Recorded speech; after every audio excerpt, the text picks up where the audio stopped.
Good afternoon, everybody. It is 12 noon, the 29th of January. I'm Mary Gregory. Welcome to Lessons in Leadership. We are up to episode 14, and it is my absolute delight today to welcome the wonderful Deena Gornick. Hello, Deena. Hello, my lovely. And I am so thrilled to have you here today, Deena, to just share with our viewers. So Deena and I go back quite a long way. We have worked together. We've co-facilitated together. She's the most wonderful and inspiring coach. And the thing about you, Deena, is you specialize in presence and impact, which is an area that many leaders struggle with. So I'm sure you've got lots of lessons to share with us today around what you've learned from working with leaders, but also your own journey as well. And the other thing that you might want to know about Deena is that she started life as an actress and theatre producer. So she's got loads to share from her experiences there, and she certainly applies that into the work that she does today. So I'm going to throw over to you now, Deena, and just ask you to share a bit about your story and how you got to be an executive coach, and you're incredibly successful in executive coach, how you got to establish the success that you have. Well, you're very, very kind. Thank you very, very, very much. Isn't success a funny word? You know, I own that I am successful, and yet hearing you say it, this little kind of like a burning sensation in my tummy. Oh, the imposter's always present, isn't it? All right. Well, if Mary Gregory says I'm sick, okay. Okay, hold on. Well, point of order, I trained as a theater, as a performer and a director. I could never be a producer. Too much. Oh, right. Too much mouth. Couldn't do producing. Right. But directing, oh yeah, I'll do that. I loved doing that. I just the profession itself, which I did for over a decade. The level of competition combined with my stage fright, the alchemy it just got so painful, and I knew I could manage it. I absolutely could manage the stage fright completely. I taught myself. I learned through lots of coaches, lots of directors, one in particular, who I'm still dear friends with, a man called Michael Donald Edwards, who now is a producer and artistic director at a huge, gorgeous theater in Sarasota, Florida, called Oslo Repertory Theater, one of the few proper rep houses left in the United States, especially now. And he's doing amazing things, even in COVID. But the journey that I took to overcome stage fright taught me so much about who I was. And it also, when I came to Britain in my early 20s to go to study classical theater at a drama school that was it's now no more, Webber Douglas. It's now a block of luxury flats, but at the time it was it was right up there with Landa and Rada, and I did that for a year without feeling the incredible nerves that I had felt until then about just going on stage. I still felt nervous. Oh my God. I'm not going to lie and say that, suddenly it was gone. But I was really aware that there was a calmness, and I could go forward. And I thought, okay, so what have I learned? And the answer's long, but I'll keep it short. I think I developed a postulation which I continue to live by this today, which is that confidence doesn't exist as an emotion. It doesn't exist as a feeling. It is the polar opposite of comfort. Confidence is a focus. It's a practice, because it is involved in the same sphere as presence, which again is not something, it's not like talent. It's not something you're born with. It has to do with having an incredible, almost a 360-degree awareness of what's going on. So that's quite transformational hearing you say that, Deena, because I know both you and I have worked with a lot of women leaders and men leaders actually who say, I want to be more confident, and they relate to it as a feeling. So how do you work with leaders, helping them build their confidence and kind of seeing it in this different way? I think the very first thing that I do is get really clear about what it is they feel that they could do if they were confident. Yes. Getting really, really clear about that. Mm. And then probing them as to what they could do right now to get there. Yes. And then guiding them through some hardcore but easy steps to really understanding the physiology, not the psychology, but the physiology of focus. Yes. So that they really have an awareness of how to command the psychology. So they really understand about, and also the neuroscience of the that little irritating amygdala who throws a lot of cortisol at us, even when we don't need it. The red mist. Yes. Yeah, exactly. Yeah. Funny, I was leading a workshop yesterday, and I had there were 8 participants, and it was a workshop in presence, and I had them do. We split it over 2 days, which I'm loving doing. That's a whole other story. Doing it over 2 days is great because then the unconscious can do so much more work overnight. That's why coaching works, because the gaps between the sessions are really, I think, when the real work takes place. Yes. But I said to them, your amygdala, when it creates cortisol to protect you from danger, and there's nothing more dangerous in our own psychological makeup than the fear of shame. There's nothing more dangerous. People kill themselves because they're wary of feeling ashamed or not belonging. And just go to the terrible things that happen in the financial world because people are ashamed because they failed, and not exclusively in the financial world. It's just that I know I have a lot of clients there. So I said it's like a dog. If you think of your little dog, and your little dog barks whenever somebody knocks at the door. It could be your great Aunt Sally. It could be your really friendly post person. Or it could be a thief in the night. Your dog just barks. Yeah. Your dog protects. It's that amygdala firing off. Absolutely. Yeah. And that's what the amygdala does. So we need to learn, and this is what I work with most of my clients on, is not the psychological tricks. I loathe that word, but not the psychological pranks that we can do, but the physiological ones. Putting your feet on the ground, balancing your weight, focusing on the recipient, really being absolutely alert and mindful to your breath and to your shoulders and your scapula and to what you hear and what you're telling yourself, and absolutely 100% aware. And that's what I learned as a young actress on stage, bricking it. It sounds like a real grounding, physically getting really into your body and grounding yourself in there. 100%. Yeah. Yeah. And it's magical to watch it. It's when you watch your clients or participants in a workshop and you watch them stumble with it for quite a while and then boom, they find it. It's a great thing. Yes. And then once we find the physiological responses that we can control, we then talk about some strategic things that we can do to get to the things that you said you wanted. Yes. And occasionally people feel the self-esteem that they confuse with confidence. And that's a longer, deeper, much more intense journey that requires the client themselves to take themselves through.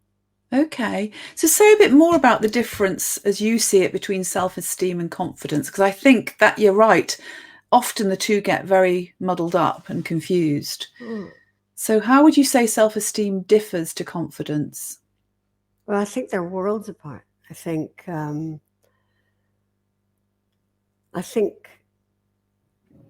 confidence is, to use a kind of childish term, it's a doing word. Confidence is a verb in my world. It's something that you actively do so that you can be.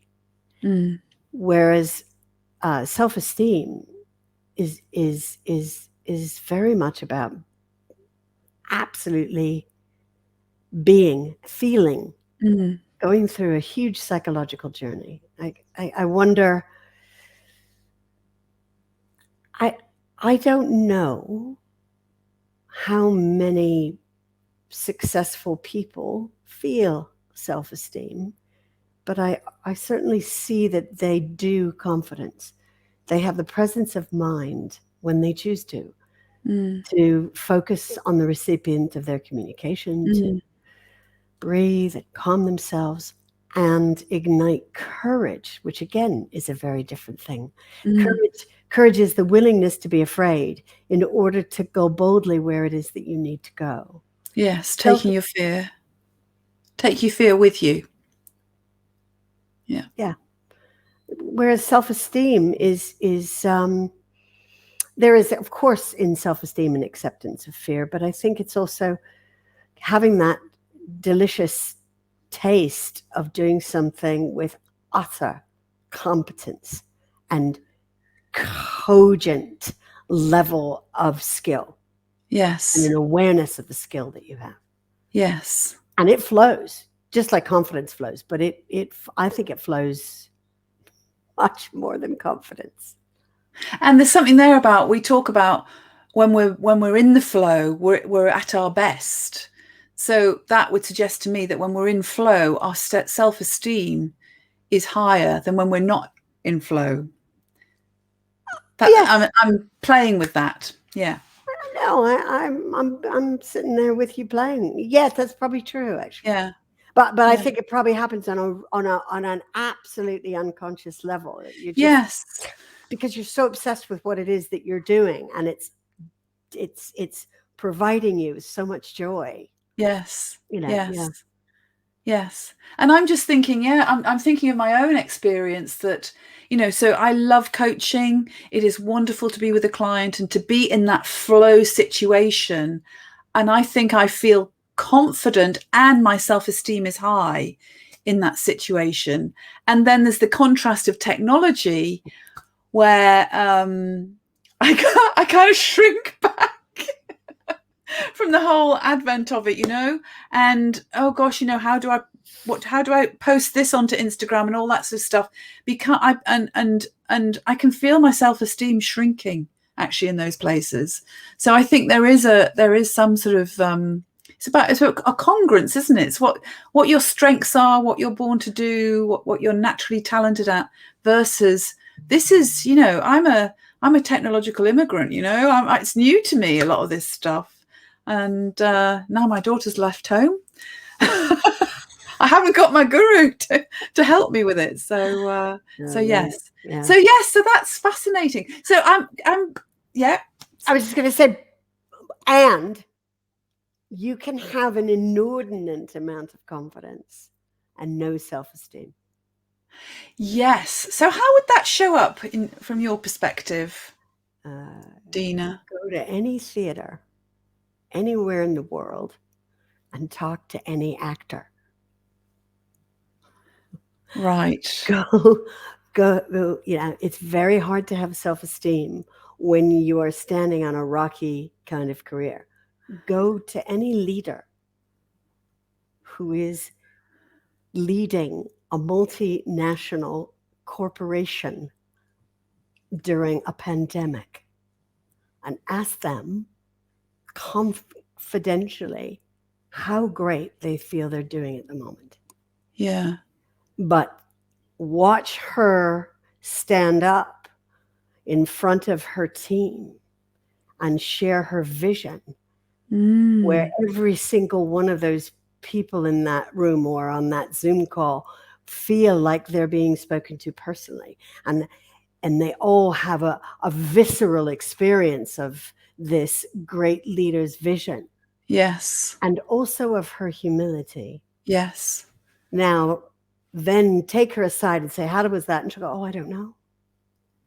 I don't know. I mean, I was really focused. I was really there. I was breathing and my feet were flat on the ground. And I certainly took my time, but I'm still frightened and I still don't know if I can do this. Yes. And that's great leadership. And that requires no self-esteem, but it does require skill and confidence. Yes. And I'm curious about ego and how our ego gets activated. And I think there's something there about that self-esteem is the ego, the small part of our ego. I talk about overinflated, underinflated ego. It's our underinflated ego having a go, maybe our imposter telling us we're not good enough. And yet we have the skills to be able to stand up and appear and be really confident as a way of transcending our ego in those situations, I guess. I think that's really well said. Yeah. You know, it's funny about imposter. I've been doing so much thinking about it because, you know, it's become such common parlance. The clients come in. I don't know if you feel this way, but clients come in and they sometimes say, oh, but you know, I'd like to do that, but I've got imposter syndrome. And I think what's happened is that imposter syndrome has become so much in the zeitgeist, which is no bad thing because it's great to be able to put a name to that voice. But the women who coined the whole science of it, Paula Clance and Susan Hines, they didn't call it syndrome. They called it phenomena. It was imposter phenomena, which to me is so much healthier. Yes, it's because it's more, I guess syndrome, it's almost like a label that you give yourself. I'd like a disease. Yeah. You know, like you've got imposter syndrome. So, you know, I've got lesions and I'm running a high fever. And, you know, I might actually have to go into a hospital with padded walls with my syndrome. Whereas it's a phenomena. It's an absolute phenomena of your achievement. Yes. And I believe that is really what it is. And there's something there as well, which I think is really important to flag, is that it's a phenomena of your achievement. It indicates you're successful. You know, those people, I always say this to my clients as well, those people that might be struggling with their inner voice, their inner critic, telling them they're not good enough, it's a sign that they're successful and they're playing out of their comfort zone, which is a really good thing to get. I think often we don't appreciate how much we are actually making progress and what we're doing and contributing to the world. So it's good to get that. If you're feeling uncomfortable, that's a positive sign. I agree. I really do. I really do. So Deena, as I mentioned at the beginning, we've known each other for donkey's years, and actually I've got to share, and we've got a couple of people watching. So if you are watching and you'd like to put a comment in the comment box, please do so. We're on StreamYard, so pop your name in the front just so we know who is actually making the comment. But I wanted to, when we were talking at the beginning, we're saying, oh, it's just like old times. And Deena coined the phrase, it's like old times, Mary, but like sitting in a spaceship. Because it is, we're in all this technological wonder here, and we're being virtual. It's like, you know, beam me up, Scotty, isn't it? Really. Yeah. And I'm not sure where I'm going with this. Oh, I know where I'm going with this. Yeah. So I want to ask you. You've kind of made your journey. You've become an executive coach from overcoming your own stage fright, managing your own ability to show up and be confident by embodying in your body. So you've taught us so much about that already, and about presence as well. The lessons are coming through thick and fast on that. I would like to know, though, because I know that you've probably got a few of these, but I'm curious about what was a big turning point moment for you? When did you kind of get that, aha, this is what it's all about? And what was it you got? And how does it show up in you today?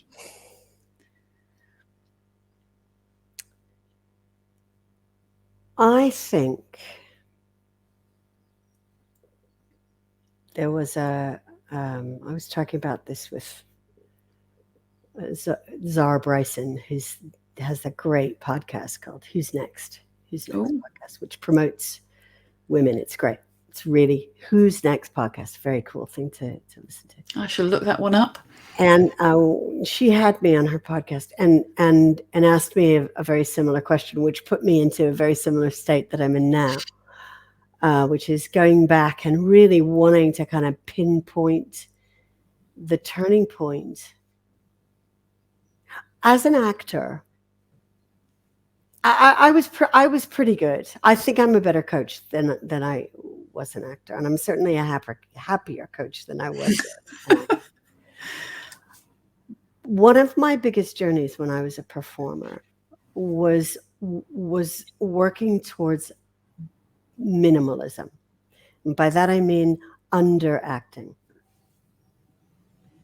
I was young. I mean, I got into acting when I was 15, and I studied at UCLA in Los Angeles when I was 19, and I loved it. I was really I just ate it, drank it, slept it. I just loved the craft. But I had a huge amount of trouble when I was really cooking with gas on stage, trusting it. So I used to, push it a little bit.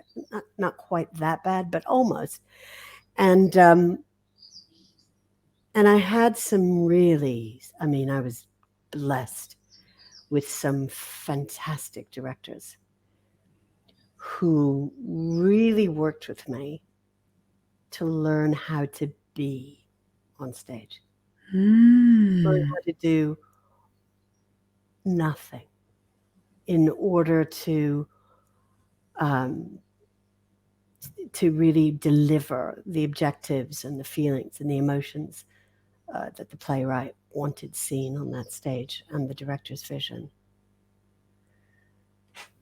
And I fell in love with that the moments that I tasted it, and I wanted to live in that space often. And the rare moments as a young actor that I found that really helped me to be confident, to really focus, because I don't think you can get there unless you're really, really present. And I started, when you're an actor, you have to do a lot of things to earn money that aren't acting when you're starting to act. And I was a terrible waitress. I was bad. I did the charm bit and the talking bit. Oh, that was a piece of cake. But the actual remembering who had what and what table and hassling the chef, and I got sacked from so many. As a friends were really worried. They were like, "You want to be an actor, not a waitress, right?" Because I was like, "I'm going to make this work." And I started working with friends for no money, obviously, as a favor, trying to convey to them that friends of mine who were studying to be doctors and lawyers and entrepreneurs and careers where they needed to stand up in front of rooms and deliver presentations and speak at conferences, who had stage fright that made mine look like a cakewalk. They were really scared because, of course, they had no training in theater. And so I worked with them as a favor. I said, "Look, I'm just going to treat you like you're an actor, and we're just going to work on this minimal thing, this thing of just being." I don't know if I used that terminology at the time, but people said, "You should do this. You're good at this. This feels really different than when we started an hour or two ago. I feel like I can you should do this." And I said, "Is this a job?" Because I know how to, I'm just directing. And I was really wary of becoming a director as a woman back then. I mean, it's hard enough now, but back then as a woman in the theater, oh my God, I just thought, oh my God, talk about going out of the frying pan into the fire. Well, stop being an actor and I'll be a theater director. Well, that'll get me Mondo bucks, I'm sure. So no. So they said, about this, and I followed it. I created a workshop here in London, which was called Performing for Non-Performers. It was a 2-day workshop. I mean, I was a kid. I was mid-20s, I was sort of mid-late 20s. Yes. Probably about 26. And people came to it. 12 people came. And they did it. I did it at a place called the Actors. What was it called? I can't remember what it was called. It was a place that did a course called The Mastery, which was an offshoot of Aston. A lot of non-actors came and did this course. And so 12 people came, and to make a long story short, at the end of it, there was a woman. It was a weekend course. And this woman was arduously writing down everything I said for these 2 days. And at the end, I laid out coffees and teas and biscuits so people could kind of roam around and talk and swap phone numbers and do that thing that people do. And Sue, the woman, came up to me. Sue Harley is her name, and I would love to reunite with her because she changed my life. She ran. Well, maybe she's watching this. Who knows? That would be amazing. Let's get it sent out there. Sue, if you are watching, I owe you the poshest lunch in the world. Because she said, I came here to steal your ideas, and I'd rather steal you. Will you come and work in my consultancy? She was starting a training consultancy. I didn't even know what a consultancy was. I nodded very sagely, pretending to, I don't know. And she was a psychologist and led all the stuff in the workshop around that stuff. Yes. And I led all the stuff around speaking, using your voice, using your body, using your eyes, using your spine in order to be the best communicator that you could be. Wow. And that was over 30 years ago. That is amazing. Do you know, I've known you quite a few years now, Deena. I've never heard that story before. That is phenomenal. That is actually how you came to go down the career path that you've gone down and be Deena Gornick, executive coach. That was the start of it. That was phenomenal. And I love the whole idea. It's all focusing on being, because actually how you are being as a leader is really what makes the difference, isn't it? It's not what you do, it's how you be around it. So 100%. 100%. So we are very near the end of our time. We've got about a minute. I know it's flashed by. We've got about a minute left. I'd like to just say, we're going through tough times. I say this to every guest every week. These are unprecedented times. What advice, or do you have any final words you'd like to pass on to our viewers? Earlier we were talking about flow. You cannot flow if you do not take time to do nothing.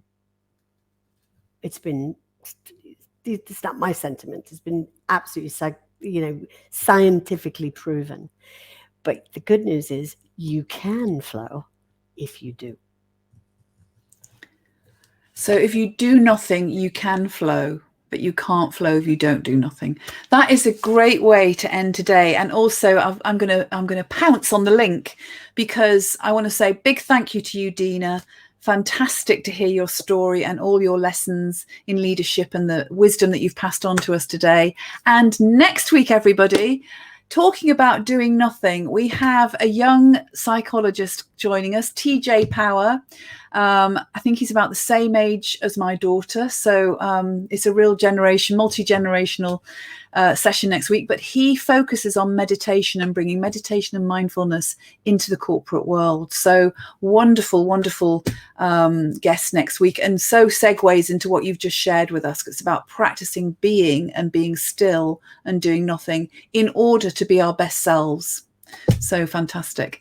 Thank you so much, everyone, for watching. And thank you, Deena, for being an amazing guest. I look forward to seeing you all again next week. Bye-bye for now. Bye-bye.